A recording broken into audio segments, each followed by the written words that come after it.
Assalamualaikum warahmatullahi wabarakatuh. Perkenalkan, nama saya Saskia Nur Aila dengan NIM 2413040010 dari Program Studi Pendidikan Guru Sekolah Dasar Universitas Trilogi. Pada video kali ini saya akan membahas salah satu materi dari mata kuliah pengembangan kurikulum dengan dosen pengampu Ibu Febrianti Yuli Satriani SPDI MPD. Judul materi pada video kali ini yaitu Landasan Pengembangan Kurikulum di Sekolah Dasar. Landasan pengembangan kurikulum di sekolah dasar dibagi menjadi 4 landasan, yaitu landasan filosofis, psikologis, sosiologis, dan teknologis. Landasan yang pertama yaitu landasan filosofis. Ketika kita membuat kurikulum, kita tidak bisa asal-asalan. Kita perlu punya alasan mendasar atau keyakinan inti tentang bagaimana seharusnya pendidikan itu berjalan dan tujuan akhirnya apa. Nah, alasan mendasar atau keyakinan inti inilah yang kita sebut dengan landasan filosofis. Landasan filosofis ini seperti arah mata angin bagi pengembangan kurikulum. Ia memberikan panduan tentang tujuan pendidikan, hakikat peserta didik, proses pembelajaran, dan isi kurikulum. Kemudian, filsafat dan tujuan pendidikan dibagi menjadi 5. Yang pertama ada self-preservation. Dengan pendidikan, kita mampu melindungi diri dari bahaya, menjaga kesehatan fisik dan mental, serta memiliki ketahanan dalam menghadapi kesulitan. Yang kedua itu ada securing the necessities of life. Bagaimana pendidikan mampu memberikan bekal kita untuk mencari nafkah, menghasilkan, atau mendapatkan sumber daya yang dibutuhkan untuk hidup layak, seperti makanan, pakaian, tempat tinggal, dan akses kesehatan. Yang ketiga ada rearing of family. Pendidikan juga dilihat sebagai cara untuk mempersiapkan kita menjadi orang tua yang baik, bisa mendidik anak-anak dengan benar dan membangun keluarga yang harmonis. Yang keempat ada maintaining purpose social and political. Pendidikan juga punya peran buat bikin kita menjadi warga negara yang baik, mengerti hak dan kewajiban, bisa berinteraksi positif sama orang lain, dan ikut serta dalam kehidupan bermasyarakat dan bernegara yang sehat. Yang kelima ada enjoying leisure time.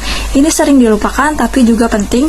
Pendidikan bisa membekali kita dengan pengetahuan dan keterampilan untuk menikmati hidup di luar pekerjaan dan urusan keluarga, misalnya lewat seni, olahraga, atau hobi yang positif. Landasan yang kedua yaitu landasan psikologis.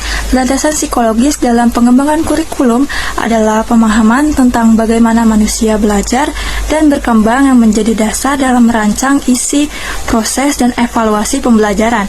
Dengan memahami hal-hal ini, kurikulum yang kita kembangkan akan lebih sesuai dengan karakteristik dan kebutuhan peserta didik, sehingga proses pembelajaran menjadi lebih efektif dan menyenangkan.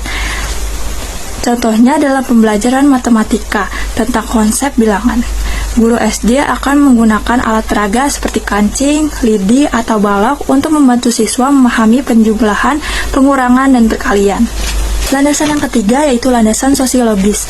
Sekolah itu bukan cuma gedung berisi buku dan guru. Sekolah itu juga tempat berkumpulnya orang-orang dengan latar belakang yang berbeda-beda, punya nilai-nilai sendiri, dan hidup dalam masyarakat yang terus berubah-ubah.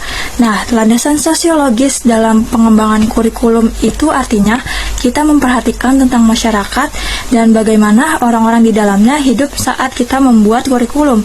Intinya, kurikulum yang baik itu bukan cuma berisi materi pelajaran yang penting menurut para ahli, tetapi juga harus relevan dengan kehidupan nyata siswa di masyarakatnya, membantu mereka menjadi anggota masyarakat yang baik dan mampu menghadapi perubahan zaman. Landasan yang terakhir yaitu landasan teknologis. Landasan teknologis dalam pengembangan kurikulum itu artinya kita memanfaatkan segala macam teknologi yang ada untuk membuat kurikulum jadi lebih baik dan proses belajar mengajar jadi lebih efektif dan menarik. Belajar itu mungkin cuma pakai buku dan papan tulis saja. Sekarang teknologi sudah berkembang secara pesat.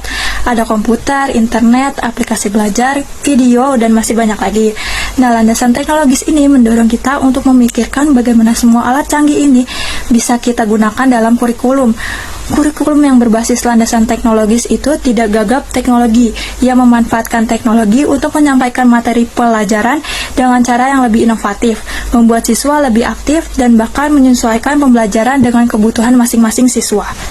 Demikianlah pemaparan materi mengenai berbagai landasan yang mendasari pengembangan kurikulum di sekolah dasar. Kita telah melihat bagaimana landasan filosofis memberikan arah pendidikan, landasan psikologis memahami karakteristik peserta didik, landasan sosiologis melihat konteks masyarakat, dan landasan teknologis menawarkan berbagai kemungkinan inovasi. Memahami landasan-landasan ini bukan hanya sekedar teori, namun menjadi fondasi penting bagi kita semua sebagai calon pendidik dalam merancang dan mengimplementasikan kurikulum yang relevan, bermakna, dan mampu mencetak generasi penerus bangsa yang berkualitas. Sekian pemaparan materi pada video kali ini, kurang lebihnya mohon maaf. Wassalamualaikum warahmatullahi wabarakatuh.